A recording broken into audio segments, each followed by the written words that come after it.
my brothers, my sisters, and my ballers. Welcome back to another match day of What's Football with our fans, with your favorite social football analyst, Tsepiso Pitsi, aka Tsebzoro. And we're back with another hot topic, as today's match day is centered around another segment of Start Bench Sell, which y'all can see in the title thumbnail. Obviously, this segment I can't do it alone. I had to feature some ballers of mine who enjoyed the football that was played by these teams and who know a thing or two about football themselves. So I'll start by the brew on my left, introducing himself. My name is Bokang. Currently, I'm actually playing football for the Wits University team. So yeah. Shout out, Bokang. Please let them hear you. My name is Tepang. I'm currently studying football. Now I'm joking, but I'm a student and a student of the game. 100%. As you always know, to the ballers passing by, I hope you like what you see because I surely like what I do. And make sure to join the returning ballers who continue to show me gang love and appreciation by liking, commenting, as well as to subscribe. So the thought process behind this match day, my ballers, all stem from what Villareal has been producing this season as the underdogs in the Champions League. Have they surprised you? Or is it something you expected? It has to be a surprise, surely. Hey? I think it's a big surprise, but I'm not too surprised because they beat Man United, so it gives them a bit of confidence, you know. Obviously, some people love trash talking against teams that others here may be supporting. So yeah, my ballers, seeing that Villareal's producing a season of their lifetime, if I may say, since they've never gotten this far in the Champions League, I thought why not speak about some of the best UCL underdogs of past seasons and seeing which one we start, bench, and sell. So, my ballers, I think let's start by dissecting the oldest one of the three, which is Borussia Dortmund 2012-2013. What are your thoughts about that hot team? Man, I don't know if I can say I was surprised by the success. I mean, because I think in that season, that's the season they beat Madrid, né? Yeah. Group stages but and semis. Exactly, and they thrashed them. It wasn't like a fluke victory. They thrashed Madrid. And bro, that team was started. If we're being honest, because they had Lewandowski, Götze. Imagine. Götze was still coming up. We thought like he'd be. You know, I think Gundogan was still balling. Imagine, the center backs, that keeper, bro, Weidenfeller. That was a good team in total. So Hummels and Subotic. Yeah, so I don't think like they're like such an underdog for me, to be honest. I hear your point, and I think from that perspective, I think it was just because we weren't as exposed to Bundesliga that time compared to now, because they'd actually won 2 leagues on the bounce. And they hit the cup double season before when Sahin had to leave after, and then Kagawa also left. So, like you say, there were dogs there. Bro, what memories do you have of that team, Apollo? Bro, I'll be honest, I think that is probably one of my favorite teams. I think because I support Arsenal, I put Arsenal, Dortmund, and Barcelona as my boyhood clubs, you know what I'm saying? So that team really switched it on to me to say, nah, these guys are hot, especially seeing Aubameyang come through the ranks. That man is too much. Later, and I feel like we don't appreciate Marco Reus enough, especially because he's seen so many of his teammates just leave, you know, and to still have the grit to say, no, I'm still the captain, I can still push this team and push it forward. I think it shows that the culture of the club itself 100% is very strong. Like, they always produce talent, so they'll always be talented. They just need a bit more consistency, you know what I mean? 100%. Yeah, no, that team of the 2012-2013 season, like you said, it's more so exposure. Like, we shouldn't have been surprised by what they produced, but to end above Real Madrid in the group stages and then whip them in the semi. They didn't whip them. They whipped them at home, though, where Lewandowski introduced himself to the whole world. With the strong Madrid team coached by Mourinho, I respected that team and the counter-attacking football that they brought, introducing us to Klopp with his rock and roll football, heavy metal football. It was something new to see, and something that many people liked. It's just a shame, obviously, the players got picked off one by one, season after season. You know, You know Bayern strength in Germany. If you team lower than Bayern, bazokuthatha. It's simple as that. You know, we're just waiting to see who's next. Feeder clubs for Bayern. Like who's next? The Haaland or we don't know, Florian Wirtz. We don't know, but we won't be surprised, you know? So yeah, my ballers, that's the Dortmund team, and I'd like you to start by dissecting the team that introduced Kylian Mbappe to us, the Monaco 2016-2017 team. Star-studded. Mbappe, Bernard, Fabinho, Thomas Lemar, Moutinho's in. João Moutinho, Bakayoko, even though I never found I don't know, it was bowling, bro. You know, Matches Creek at the back. Bro. I think that team was so solid, bro. Bro. And you know what disappoints me, bro? Like, were they actually a flash in the pan? Did they have another season like that in the Champions League where they were conquering? Do you know what I mean? They never. They didn't. Is it because they lost? I think it's because they lost the players. I also feel like it's because they lost the players. Because they had a good balance of youth and experience with Falcao and Moutinho. And the skill was always there. Bringing the experience as well. And then the youth. Wonder boy. Yo, Kylian, the golden boy of football. That's the season he introduced himself. Literally. Yo, that goal that he scored against Dortmund at the Signal Iduna Park, running in between and then set top corner. Boy. There was something else in the quarters. And I literally thought, nah, Dortmund will go through.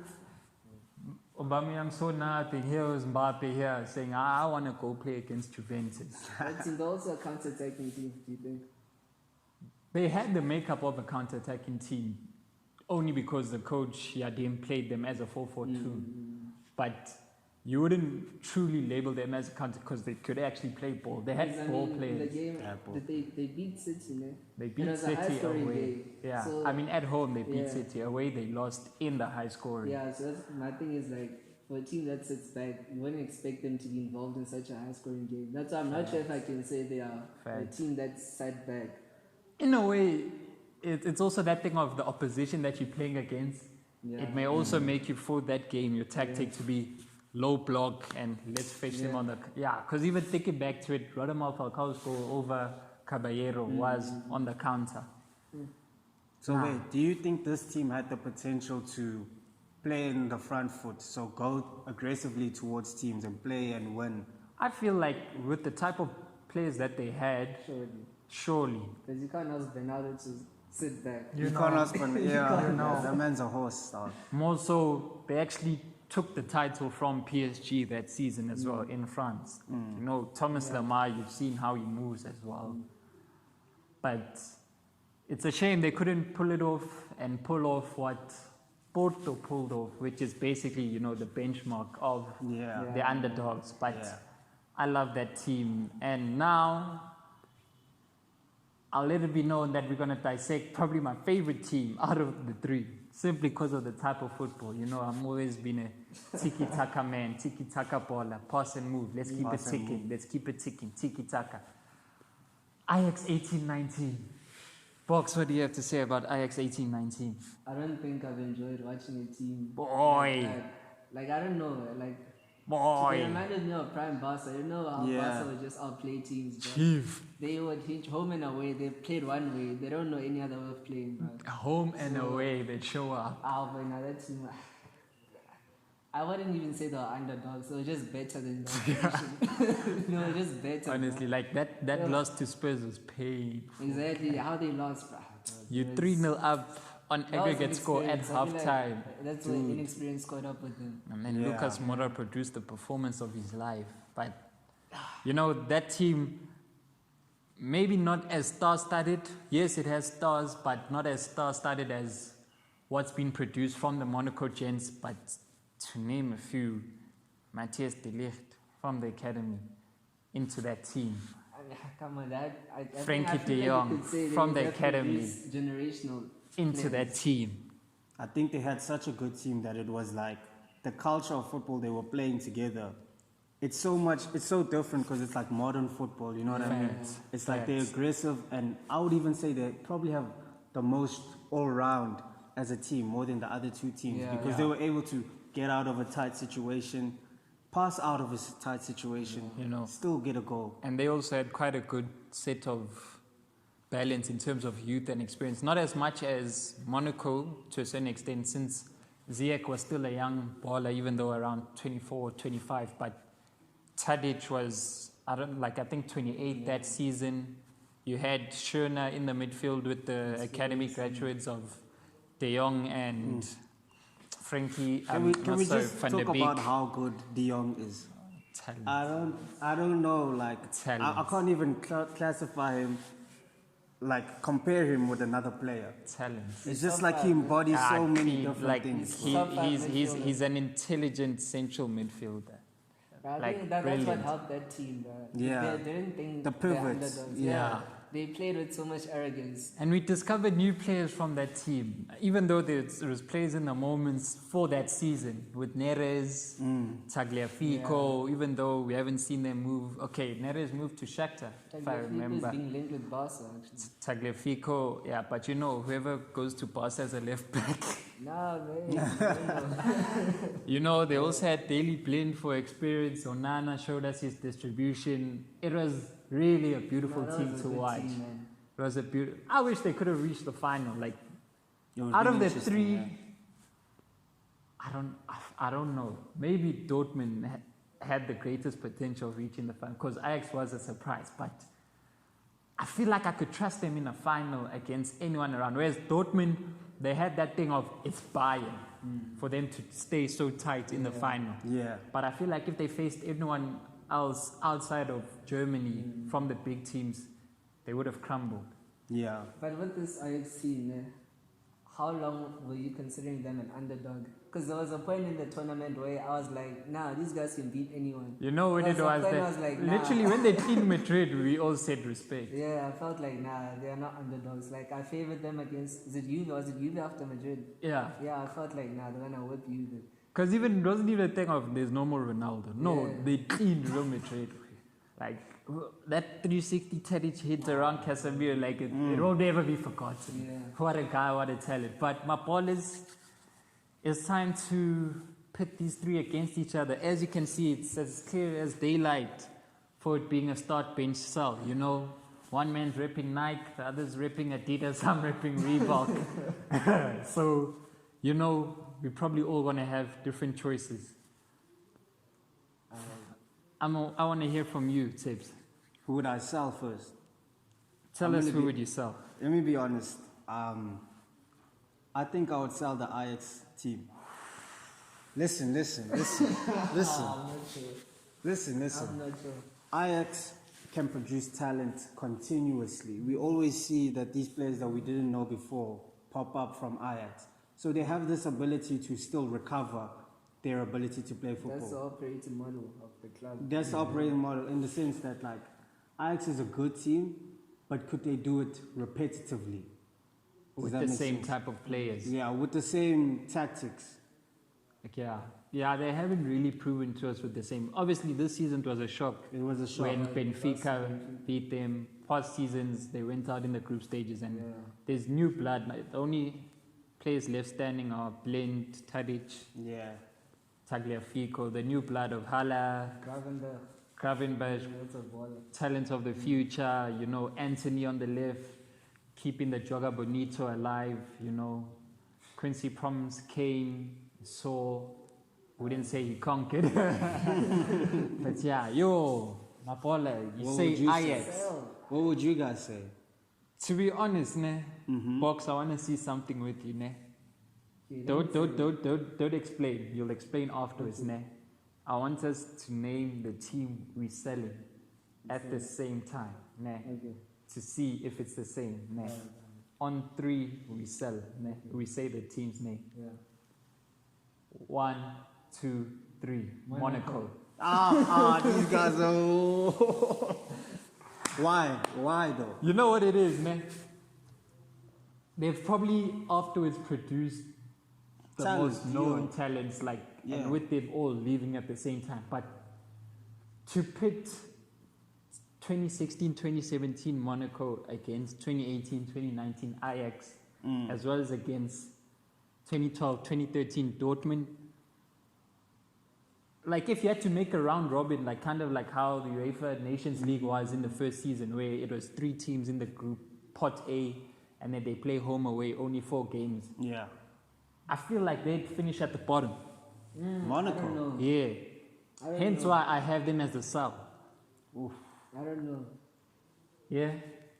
Man, I don't think they'd be swept by the other Of team. course they wouldn't be swept. Like, it's a debate. They definitely wouldn't be swept. But Hey, man, they'd finish Mbappe, at the man. bottom. They had Mbappe. They had Mbappe. They had the golden That's boy. like an equalizer. It's Bro. that's like Bro. Okay, I have a question then. Do you think then Monaco's midfield is better than Ajax's midfield? No. Huh. I wonder why. Nah. You said it yourself at the start. You know that guy, bruh. That number Frankie de 21. Jong. Frankie de Jong. But bro, Not okay, Frankie. Frankie. Yo, just him. Like Nah, puts him bruh. on a different pedigree. Nah, for like the when you whole team. compare like that, Bernardo, Fabinho, Moutinho, Thomas Lemar, or even at times Fabinho on the right, Bakayoko in form as a midfield 4 up against Let me- Donny van der Beek, Yes. Frankie de Jong, Schöner. Tadic would drift inside. It kind of make it a 4. You know the things that Ziyech could do with his feet, with his left Yeah. foot. Yeah. For me, bro, that Ajax midfield would hate them. But we hear you. We hear you. All we I'm hear saying you. is- Yeah. It's a Maybe fair not point. easy, yeah. Saying that you'd sell Ajax. I know. I just disagree. Can't sell Ajax. And so does my baller box. Box, I want to hear you spit about Ajax against Dortmund and come to the team that you'll be benching. Yeah, I think I would bench Dortmund. I would definitely bench Dortmund. Super hot fight. Nah, bro. Because, okay, maybe it's because of how good I felt Ajax were. Sure. I feel like, man, we're not going to see a team play that kind of football and get that far. Besides City, maybe now. Okay, I hear Yeah, you. yeah, I see Yeah. that. I see that. So for me, I feel like, not even to say like Dortmund were bad. Dortmund were good. Thanks. But Ajax, bro, that type of football, that's the Like, thing it's that you want to hard, go to the bro. stadium and pay and watch. Like bro. Yeah, both yeah. sides were able to sweep Real Madrid, bro. Like for me, like I think it's that for the type of competition of UCL and the stuff that was needed. I say I start Dortmund and bench Ajax. But like I hear the chat of Ajax being started. I think I've come to the clean conclusion of I really want to hear your bench. Because one thing that I feel is that as good as Monaco are, they're definitely not better than both of the other two. Maybe better Yeah. than this one, Yeah. or even this one rather than the other, Yeah. but definitely not better than both. Who's on your bench? On my bench, I would have to agree with you. Hey, I think the reality is that when we're looking at the quality of football, Monaco has good players, and actually, you know what? I take that back. I would actually bench Dortmund. He's trying to. Yeah? I would bench Dortmund. Check this out. Man's pulling a rewind here. Check this out. Okay, Check this let's out. listen. Monaco have talent now still. The players that they still have are still good, which implies that they were always good at that stage. Do you know what I mean? Yeah. And the players at Dortmund, they are good, but they played better as a team. Yeah, Monaco I has agree, a lot I better agree. individual players that can play in a team and be effective. It's sad to see that they dissolved in a way, you know. Yeah. But the reality is like, if I put a do or die game, let's say the Super League, I'm taking Dortmund. with those players, I'm taking Dortmund. You see I'm Dortmund. taking I'm Monaco. taking Dortmund. Those One teams. off. Those players. Dortmund. Because look I at how start Dortmund. persistent they are. Bro, you guys know Fabinho. You've heard of him, Yeah, man. yeah, yeah. But look at him at that time. Fine, there's not much difference because he was already a talent. we're But judging Yeah, we're them looking here based back on how then. good they were then. Then. Not now. yeah, all against each other. Once off, die off. Dortmund. You know, once of Dortmund and Monaco, or against any team. Oh, them three. Just once off. I trust Klopp. You trust Klopp? Clean. Yeah, Clean. it's beyond Dortmund. Clean I trust Klopp. Klopp. I trust Clean Klopp, Klopp. bro. I trust Wait. Klopp That's why I also feel like in a do or die, I take Dortmund. because of the manager. Or Like they have that balance, like like defensive output, they can kill it. Yeah. Attacking output, they can also kill. Like Tepi just said, like, and it comes back to the point that you raised of, you don't feel those guys were actually underdogs. yeah, And for him to say what he just said kind of brings out that perception of how they were overlooked. Like with him saying that they were a good team, but not good individuals. yeah. Well, yes, Yeah, good not individuals, good but individuals. it's that thing of you may overlook them individually, but Hummels was hard. That's the thing. Gundogan is hard. Piszczek could fetch on the right. Piszczek Schmalzer on the left. Yeah, Blazakowski. Blazakowski, man like Kuba was just a tank. But okay, you see Yeah, you see, Blazakowski. yeah, You see what I I'm agree, saying? yeah. You see what I'm saying? So yeah, it comes back to that chat. So you haven't even said it yet, man. But from what I'm hearing, Tepi, you starting Monaco. I'm starting Monaco. I'm starting Monaco as the rightful underdogs. Because as you can see, I'm the underdog here. So I think Monaco have more class in their players that during that time Yeah. they had a different ability that's like they were all quality. Like Sure. it's a level where Dortmund needed the manager. Could they do the same thing without their manager? Monaco could. Always, I hear you. Monaco could. Nah, I Same thing hear. we said for Ajax, to be honest. Without In a Ten Hag, way, yeah. yeah. You've brought out, probably the biggest bombshell with even representing probably the most known brand out of us three. But yeah, my ballers, that's how we end out today's match day. I hope you enjoyed this match day and continue to enjoy the content that I'm going to bring out. Continue to like and subscribe. Until next time, my ballers, live long. See.